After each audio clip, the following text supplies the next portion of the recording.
Hello વિદ્યાર્થી મિત્રો, આજે આપણે જે પ્રકરણ 4 છે ગતિમાન વિદ્યુતભારો અને ચુંબકીય ક્ષેત્ર એના અંદર આપણે ઉદાહરણનું જે એક્ઝામ્પલ છે 4.1 ત્યાંથી આપણે શરૂઆત કરીએ છીએ. એમાં 4.1 છે કે 200 ગ્રામ દળનો અને 1.5 મીટર લંબાઈનો એક સીધો તાર છે અને એના અંદરથી 2 એમ્પિયર વિદ્યુત પ્રવાહ ધરાવે છે.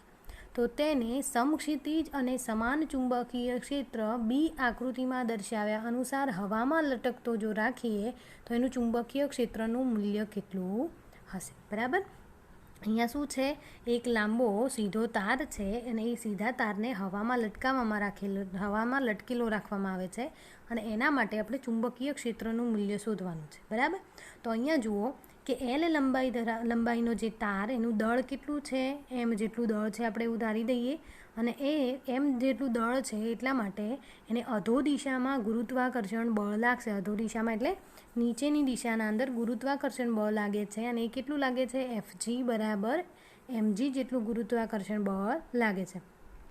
જો તારને ઉધ્વ દિશામાં ચુંબકીય ક્ષેત્ર બીમાં મૂકેલો હોય તો તેમાંથી આઈ પ્રવાહ વહેતો હોય તો તેના ઉપર લાગતું ઉધ્વ દિશામાં ચુંબકીય બળ એનું સૂત્ર આપણે સાબિત કર્યું હતું, એફ બરાબર આઈ એલ ક્રોસ બી. આ સૂત્ર આપણે સાબિત કરેલું છે ચુંબકીય ક્ષેત્ર માટેનું.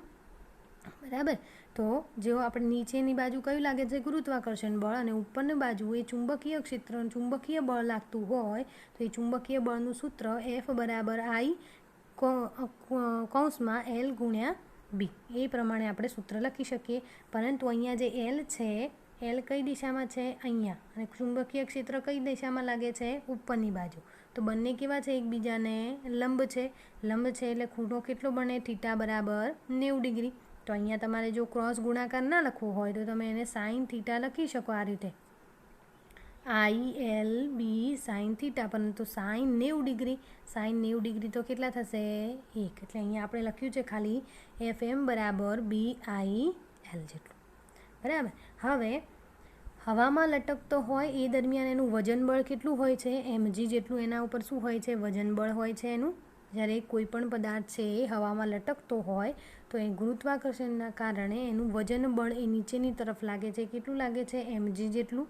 જ્યારે એ અને એ નીચેની તરફ લાગે છે અને ઉપરની તરફ કયું લાગે છે, ચુંબકીય બળ. અને હવામાં લટકતો તાર છે એટલે આ બંનેના મૂલ્યો એ સમાન થવા જોઈએ કે એનું જેટલું વજન બળ છે એ ચુંબકીય બળ બંને સમાન થાય તો જ એ પદાર્થ હવામાં લટકતો રહે. તો એ માટે આપણે બંને સૂત્રોને સરખાઈ દીધા છે. અહીંયા આપણે ચુંબકીય ક્ષેત્ર બીની ગણતરી કરવાની છે તો આપણે બીને કરતા બનાવી દઈએ તો એમજી ભાગ્યા આઈ એલ, અને બધાની કિંમતો આપણને આપેલી છે તો એ કિંમતો મૂકશો તો આપણને એના ઉપર લાગતું જે ચુંબકીય ક્ષેત્ર છે બી બરાબર 0.65 ટેસ્લા જેટલું આપણને મળે છે. બરાબર, આ વધારાની પાછળ ગણતરી આપેલી છે એ કંઈક બીજી રીતે આપેલી છે, પરંતુ આપણે આ રીતે જ કરવાની. શું કરવાનું, વજન બળ એમજી, એનું જે ગુરુત્વાકર્ષણ બળ છે એ, અને ચુંબકીય બળ એ બંનેને સરખાઈ દેવાના અને બીને કરતા બનાવી દેવાના. બરાબર, હવે એના પછી ઉદાહરણ 4.2 છે કે જો ચુંબકીય ક્ષેત્ર વાય અક્ષને સમાંતર હોય, એટલે ચુંબકીય ક્ષેત્ર કઈ બાજુ છે, વાય અક્ષને સમાંતર હોય, અને વિદ્યુતભારિત કણ છે એ એક્સ અક્ષની દિશામાં આકૃતિમાં દર્શાવ્યા મુજબ ગતિ કરે છે. વી વેગથી શું કરે છે, એક્સ દિશામાં ગતિ કરે છે, અને ચુંબકીય ક્ષેત્ર કઈ દિશામાં છે, ધન વાય અક્ષને સમાંતર છે. જો એવું હોય તો ઇલેક્ટ્રોન અને પ્રોટોન પર કઈ દિશામાં લોરેન્જ બળ લાગે છે એ આપણે અહીંયા નક્કી કરવાનું છે. બરાબર, ચુંબકીય ક્ષેત્ર, આ જે ઇલેક્ટ્રોન અને પ્રોટોન છે એટલે ઋણ વિદ્યુતભાર છે અને એક ધન વિદ્યુતભાર છે, તો એના ઉપર કઈ દિશામાં લોરેન્જ બળ લાગશે એ આપણે અહીંયા નક્કી કરવાનું છે. બરાબર, તો જુઓ આપણે પહેલાં એનો કણનો વેગ છે એ કઈ દિશામાં છે, એક્સ દિશામાં છે, તો આપણે એનો વેગ કઈ રીતે લખીશું, સદિશને વી ઇન્ટુ આઈ કેપ, કારણ કે એક્સ અક્ષનો એકમ સદિશ શું હોય, આઈ કેપ. મેં તમને કીધું હતું થિયરીમાં, તો અહીંયા આપણે લખીશું વી આઈ કેપ. ચુંબકીય ક્ષેત્ર કઈ દિશામાં છે, વાય દિશામાં સમાંતર છે, એટલે કઈ દિશામાં, વાય અક્ષ પર. તો વાય અક્ષનો એકમ સદિશ શું થશે, જે કેપ. તો અહીંયા લખીશું બી બરાબર બી જે કેપ. હવે આપણે કણ પર લાગતું લોરેન્જ બળ, તો લોરેન્જ બળનું સૂત્ર વાપરીશું. તમને ખ્યાલ હશે લોરેન્જ બળનું સૂત્ર આપણે સાબિત કરેલું છે, એફ એલ બરાબર QE + QV ક્રોસ બી જેટલું. પરંતુ અહીંયા તો વિદ્યુત ક્ષેત્ર તો ક્યાંય છે જ નહીં એટલે E બરાબર 0, તો પહેલું પદ આપણું શું થઈ જશે? 0. બરાબર. હવે બીજું પદ ખાલી રહેશે, એના અંદર બધાની કિંમત મૂકી દો. ચલો, Vની શું થશે? VI. Bની શું થશે? BJ. હવે V અને B એ તો કેવા થઈ ગયા? અહીંયા V અને B તો કેવા થઈ ગયા? અદિશ થઈ ગયા, તો એમને આપણે બહાર કાઢી દઈએ. જુઓ, QVB. તો ખાલી ગુણાકાર કોનો ક્રોસ ગુણાકાર થશે? ખાલી એકમ સદિશોનો ક્રોસ ગુણાકાર થશે. તો અહીંયા I ક્રોસ J. અને મેં તમને એ થિયરીના અંદર પણ કીધું હતું કે I ક્રોસ J હોય તો શું મળશે આપણને? K cap. બરાબર. I cap cross J cap હોય તો એનો જવાબ આપણને શું મળે? K કેપ મળે. એટલે I એટલે X દિશામાંનો એકમ સદિશ, J એટલે Y દિશામાંનો એકમ સદિશ અને K એટલે Z દિશામાં એકમ સદિશ. તો આપણને લોરેન્જ બળ જે છે એ Z અક્ષ ઉપર મળે છે. ખ્યાલ આવ્યો? અહીંયા K કેપ મળે છે અને K કેપ શું છે? Z અક્ષ પર ઉપરનો એકમ સદિશ. તો આપણને આ બંનેનો ગુણાકાર કરીશું તો આપણને K કેપ મળે છે. એટલે લોરેન્જ બળ કઈ અક્ષ ઉપર લાગે છે? Z અક્ષ ઉપર લાગે છે. હવે આમ આ કણ પર લાગતું બળ એ સ્ક્રૂના નિયમ અને જમણા હાથના અંગૂઠા નિયમ ઉપરથી પણ આપણે નક્કી કરી શકીએ છીએ. બરાબર. આપણે જોયું હતું ને કે એ દરમિયાન કે જે વેગ જે છે, ચુંબકીય ક્ષેત્ર છે અને બળ છે એ ત્રણેય હંમેશા એકબીજાને લંબ દિશામાં લાગતા હોય છે. બરાબર. એટલે જો વેગ X દિશામાં હોય, ચુંબકીય ક્ષેત્ર Y દિશામાં હોય, તો હંમેશા જે બળ છે એ Z દિશામાં જ લાગે, કારણ કે એ ત્રણેય એકબીજાને કેવા હોય? લંબ હોય છે, એટલા માટે. બરાબર. તો હવે એના પછી આપણે જોઈએ કે ઇલેક્ટ્રોન હશે તો એનું બળ કઈ દિશામાં લાગશે? આપણે Z તો થઈ ગઈ. બરાબર. હવે ઋણ Z કે ધન Z એ તો નક્કી કરવી પડશે. તો ઇલેક્ટ્રોન માટે બળ લાગતું હશે તો આપણે Q બરાબર શું મૂકીશું? Minus E. પ્રોટોન માટે હશે તો Q બરાબર શું મૂકીશું? Plus E. તો આ સૂત્રના અંદર મૂકો તો અહીંયા આપણને શું મળશે? FL બરાબર માઇનસ EVB K કેપ. પરંતુ અહીંયા માઇનસ K કેપ મળશે. એવી રીતે અહીંયા પ્લસ K કેપ મળશે. તો ઇલેક્ટ્રોન પર બળ કઈ દિશામાં લાગે છે? ઋણ Z દિશામાં. જ્યારે પ્રોટોન છે એના ઉપર કઈ દિશામાં લાગે છે? ધન Z દિશામાં લાગે છે. બરાબર. તો આ થઈ ગયું ઉદાહરણ 3.4.2. બરાબર. હવે એના પછીનું જોઈએ. અહીંયા તમને ચુંબકીય ક્ષેત્ર આપેલું છે. કેટલું આપેલું છે? 6 × 10⁻⁴ ટેસ્લા જેટલા ચુંબકીય ક્ષેત્રને લંબરૂપે 3 × 10⁻⁷ મીટર પ્રતિ સેકન્ડની ઝડપથી એક ઇલેક્ટ્રોન છે એ ગતિ કરી રહ્યો છે. જુઓ, ચુંબકીય ક્ષેત્ર છે, એની ઝડપ પણ આપેલી છે ઇલેક્ટ્રોનની. એનું દ્રવ્યમાન કેટલું થાય ઇલેક્ટ્રોનનું? 9 × 10⁻31 કિલોગ્રામ. એનો વિદ્યુતભાર તમે જાણો જ છો, 1.6 × 10⁻19 કુલમ. હવે આપણને ખબર છે કે જ્યારે કોઈ કણ છે એ ચુંબકીય ક્ષેત્રમાં ગતિ કરે છે તો એ કયા માર્ગે ગતિ કરે છે? વર્તુળાકાર માર્ગે ગતિ કરે છે. આપણે જોયું હતું આગળ. બરાબર. કે ચુંબકીય ક્ષેત્રના અંદર ગતિ જે થિયરી હતી એના અંદર આપણે જોયું હતું કે કોઈ કણ એ ચુંબકીય ક્ષેત્રમાં ગતિ કરતો હોય તો એ કઈ રીતે? વર્તુળાકાર માર્ગે ગતિ કરે છે. તો અહીંયા ચુંબકીય ક્ષેત્રમાં જે ઇલેક્ટ્રોન છે એ ગતિ કરે છે તો એ ગતિ દરમિયાન એના માર્ગની ત્રિજ્યા, એટલે આ જે વર્તુળાકાર માર્ગ છે એની ત્રિજ્યા કેટલી છે એ આપણે અહીંયા નક્કી કરવાની છે. પછી તેની પરિભ્રમણ આવૃત્તિ, એટલે એની આવૃત્તિ કેટલી હશે એ શોધવાની છે. અને એ જે ઇલેક્ટ્રોન છે એની ઉર્જા આપણે કિલો ઇલેક્ટ્રોવોલ્ટમાં શોધવાની છે. બરાબર. ખાસ ધ્યાન રાખજો. એની ત્રિજ્યા, આવૃત્તિ અને એની ઉર્જા શામાં શોધવાની છે? કિલો ઇલેક્ટ્રોવોલ્ટમાં શોધવાની છે. તમને અહીંયા એક સંબંધ પણ આપેલો છે. 1 ઇલેક્ટ્રોવોલ્ટ બરાબર કેટલો થાય? 1.6 × 10⁻19 જૂલ. બરાબર.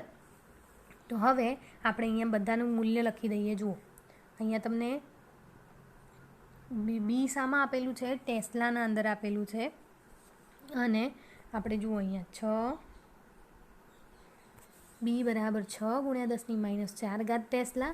ઇલેક્ટ્રોનની ઝડપ કેટલી આપેલી છે? વી બરાબર 3 × 10⁻⁷ મીટર પ્રતિ સેકન્ડ. એનું દ્રવ્યમાન એમ કેટલું આપેલું છે? 9 × 10⁻31 કિલોગ્રામ. વિદ્યુતભાર ક્યુ 1.6 × 10⁻19. ઇલેક્ટ્રોવોલ્ટનો એક સંબંધ આપેલો છે. આપણે અહીંયા E અને R બંને શોધવાના છે. બરાબર. હવે અહીંયા લખેલું છે, જુઓ કે ચુંબકીય ક્ષેત્રમાં લંબરૂપે દાખલ થતા વિદ્યુતભારિત કણની ગતિ એ નિયમિત કેવી હોય છે? વર્તુળાકાર હોય છે. તો નિયમિત વર્તુળાકાર ગતિ માટે કેન્દ્રગામી બળ એ શું બળે છે? ચુંબકીય બળ પૂરું પાડે છે. તમને યાદ હોય તો આપણે થિયરીના અંદર શું કર્યું હતું? કેન્દ્રગામી બળ જે છે mv²/r અને કુલંબ બળ જે છે qvb એ બંનેને આપણે શું કર્યા હતા? સરખાવ્યા હતા. તો અહીંયા પણ નિયમિત વર્તુળાકાર ગતિ થાય છે એટલે માટે આપણે કેન્દ્રગામી બળ અને ચુંબકીય બળ બંનેને શું કરી દઈશું? સરખાઈ દઈશું. તો અહીંયા કેન્દ્રગામી બળ બરાબર ચુંબકીય બળ. હવે અહીંયા કેન્દ્રગામી બળ તો કેટલું છે? mv²/r અને ચુંબકીય બળ કેટલું છે? bqv. જો આપણે અહીંયા શોધવાના શું છે? r શોધવાના છે. બંનેનો ખૂણો તો 90 ડિગ્રી જ છે, બરાબર. બંને v અને આ b વચ્ચેનો ખૂણો 90 ડિગ્રી છે. તો આપણે અહીંયા જો સદિશમાં લખીશું તો પણ સાઈન 90 ડિગ્રી આવશે અને સાઈન 90 ડિગ્રી કેટલા થવાના? 1. એટલે આપણે અહીંયા ખાલી શું લખીશું? qv. હવે અહીંયા આપણે શોધવાના શું છે? r શોધવાના છે. તો જુઓ અહીંયા એક v કેન્સલ થઈ જશે. આપણને સૂત્ર શું મળશે? mv/b. બધાની કિંમતો આપેલી છે આપણને. એમની 9×10⁻31, વીની પણ આપેલી છે, બી આપેલું છે, ક્યુ પણ આપેલું છે. બધાની કિંમતો મૂકો તો અને અહીંયા -1 મળે છે તો 0.1 પાછળ ખસેડી દો. તમને ત્રિજ્યા કેટલી મળે છે? 28.12 સેન્ટીમીટર ત્રિજ્યા મળે છે, બરાબર. હવે આપણે શું શોધવાનું છે? એની આવૃત્તિ શોધવાની છે. તો આવૃત્તિ શોધવા માટે આપણે પહેલાં એનો રેખીય વેગનું સૂત્ર લખી દઈએ. રેખીય વેગ એટલે શું થશે? અંતર ભાગ્યા સમય. એ તો તમને ખ્યાલ છે, વેગ બરાબર શું થાય? અંતર ભાગ્યા સમય. પરંતુ અહીંયા આપણે શું લખીશું? એક પરિભ્રમણમાં કાપેલ કુલ અંતર, કે એક પરિભ્રમણ કરે છે આમ કરીને આમ, એટલા દરમિયાન કેટલું અંતર કાપે છે ને એ દરમિયાન લાગતો સમયગાળો, બરાબર. તો તમને ખ્યાલ હશે કે જ્યારે કણ એક પરિભ્રમણ પૂર્ણ કરશે ત્યારે કેટલું અંતર કાપશે? એના પરિઘ જેટલું અંતર કાપે, બરાબર. પરિઘ એટલે એનો કેટલો થાય? વર્તુળાકાર માર્ગનો પરિઘ 2πr જેટલું. તો અહીં આપણે અંતર કેટલું થયું? 2πr જેટલું. અને એક પરિભ્રમણ પૂર્ણ કરવા માટે લાગતો સમય એને તો આપણે શું કહીએ છીએ? આવર્તકાળ t, બરાબર.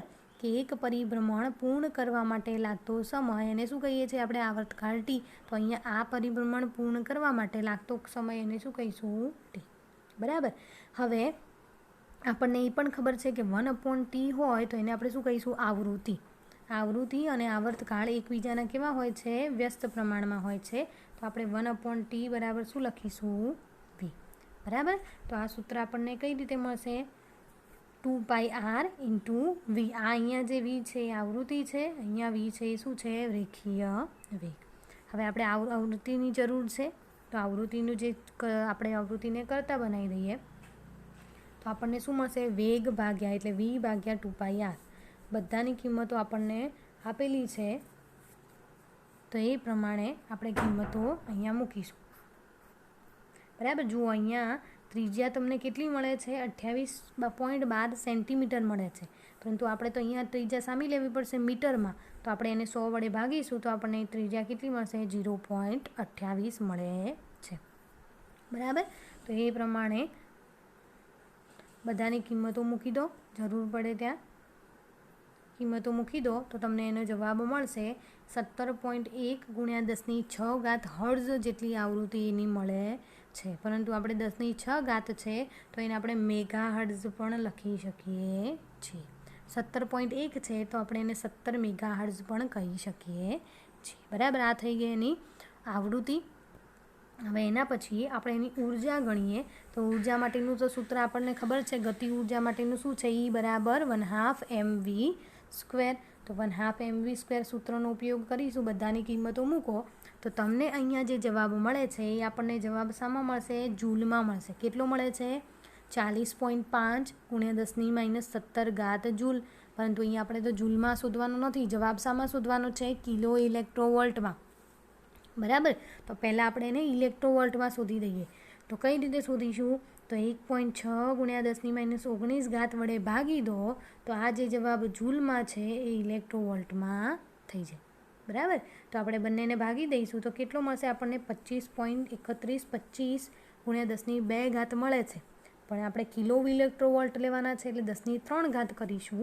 તો 1 પોઈન્ટ આગળ ખસેડી દઈએ તો 2.53 125 × 10³ આપણને મળે છે. અને આ શું થઈ ગયું? 10³ એટલે કિલો, અને જવાબ શામાં હતો? ઇલેક્ટ્રોવોલ્ટ. તો આપણને એની ઉર્જા કેટલી મળી? 2.5 કિલો ઇલેક્ટ્રોવોલ્ટ એની ઉર્જા મળે છે. બરાબર. ચલો આટલા સુધી આજનું રાખીએ છીએ. પછીના એક્ઝામ્પલ આપણે એના પછીના લેક્ચરના અંદર જોઈશું.